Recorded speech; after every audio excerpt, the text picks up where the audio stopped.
آج کا میرا موضوع جو ہے وہ ہے پری مینسٹرول سنڈروم، یعنی کہ ماہواری شروع ہونے سے پہلے 90% عورتوں میں یا لڑکیوں میں کچھ علامتیں ظاہر ہوتی ہیں جس کو ہم کہتے ہیں ماہواری شروع ہونے سے قبل کی علامتیں۔ یہ بہت زیادہ کامن کیوں ہے؟ کیونکہ اس وجہ سے لڑکیاں کبھی کبھی یا عورتیں پریشان ہو جاتی ہیں اور زیادہ تر ہمارے پاس آتی ہیں۔ اب یہ کب شروع ہوتا ہے؟ جیسے ہی لڑکی بڑی ہوتی ہے ماہواری شروع ہوتی ہے، اور اس کے جو اپنا ماہواری کے سائیکل جو ہیں ان میں اوویولیشن ہونا شروع ہو جاتی ہے، اس کے بعد یہ شروع ہوتی ہے۔ سب سے زیادہ اس کی جو علامتیں خراب ہوتی ہیں یا زیادہ محسوس ہوتی ہیں وہ 30 سال کی عمر تک ہوتی ہیں۔ اب کیا اس کا ایگزیکٹ ریزن تو نہیں پتا، لیکن کہتے ہیں کہ جیسے ہی اوویولیشن ہوتی ہے، یعنی کہ ماہواری آنے سے 1 یا 2 ہفتے پہلے انڈا نکلا، ایسٹروجن پروجیسٹرون لیول خود بخود کم آ جاتے ہیں۔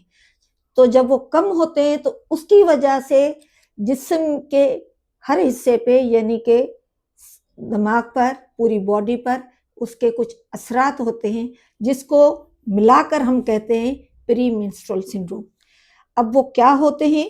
سب سے پہلے ہم کہتے ہیں کہ ذہنی عورت جو ہوتی ہے وہ اس کو لڑکی کہتی ہے کہ مجھے اس کو غصہ آتا ہے بہت زیادہ، اور چڑچڑاپن، کسی کام میں دل نہ لگنا، اس کا ذہن جو ہے وہ بجھا بجھا سا رہتا ہے۔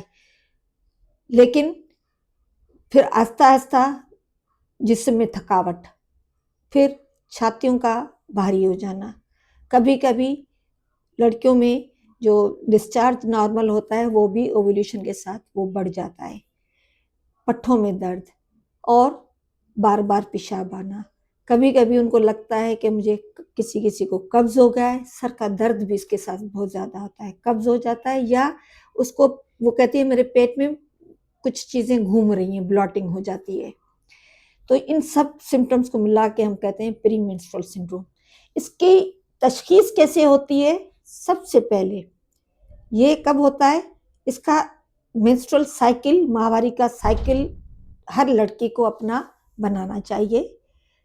جو آخری ماہواری کا، جو پچھلی ماہواری کا آخری دن ہے LMP، تو یہ ہر مہینے ان مخصوص دنوں پر ہوتا ہے، اور جیسے ہی ماہواری شروع ہوتی ہے یہ کم ہونا شروع ہو جاتی ہے، یعنی کہ اس کی ڈائگنوسس ہم کر سکتے ہیں اس کی صرف ہسٹری سے، اور ظاہر ہے اس کی کوئی مخصوص دوا نہیں ہے، جو اس کو سمپٹومیٹک ٹریٹمنٹ ہے، جو علامتیں ہیں، سر کا درد ہو رہا ہے پیراسیٹامول دے دی، لیکن ہم ان کو کہتے ہیں کہ اپنا جو لائف اسٹائل ہے وہ تھوڑا سا ہیلدی رکھیں۔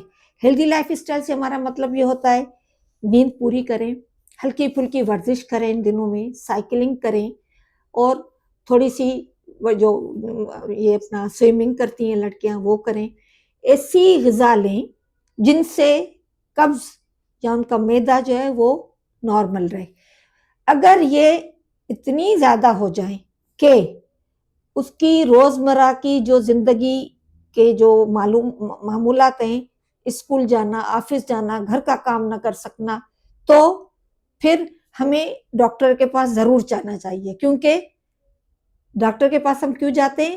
تاکہ اگر کوئی اور مسئلہ ہے تو اس کو ہم ایکسکلوڈ کر سکیں، اور اس کا جو سب سے PMDD جو جس میں سیویئر ڈپریشن ہوتے، اس میں تو سیدھی سی بات ہے ڈاکٹر کے پاس جانا چاہیے، لیکن ڈاکٹر کے مشورے کے بغیر ہم کوئی دوا نہیں دیتے، کیونکہ اس کی کوئی مخصوص دوا نہیں ہے۔